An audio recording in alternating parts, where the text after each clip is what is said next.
કેજરીવાલે પણ વાત કરી, તેમ છતાં પણ સીએમ અને ડેપ્યુટી સીએમ પર ભ્રષ્ટાચારના આરોપ સાથે આજે તે લોકો જેલમાં છે. શું કહેશો તે વિશે?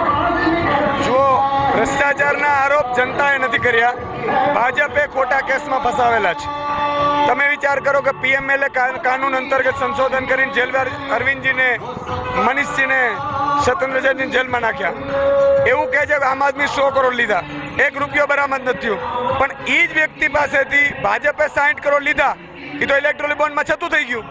એટલે ભાજપ છે એ ભ્રષ્ટાચાર પોતે કરે છે, બીજા ઈમાનદાર જે છે એમને રહેવા નથી દેવા, એટલા માટે અરવિંદજીને અને બધાને જેલમાં નાખ્યા છે. સુધીરભાઈ, આપના નેતાઓ ઉપર લોકો ભરોસો કરી મતદાન કરે છે, વિધાયક પણ બનાવે છે, પણ ક્યાંક ને ક્યાંક વિધાયકો અન્ય પક્ષની અંદર જોડાઈ જાય છે. તો આવતા દિવસોમાં આવું ન બને તેના માટે શું કહેશો, શું કરશો? એ એક જ વિધાયક છે, એ અમારી ખોટો સિક્કો નીકળ્યો, બાકી બધા 4 અકબંધ છે. તમે જોતા હશો મજબૂતાઈથી લડી રહ્યા છે.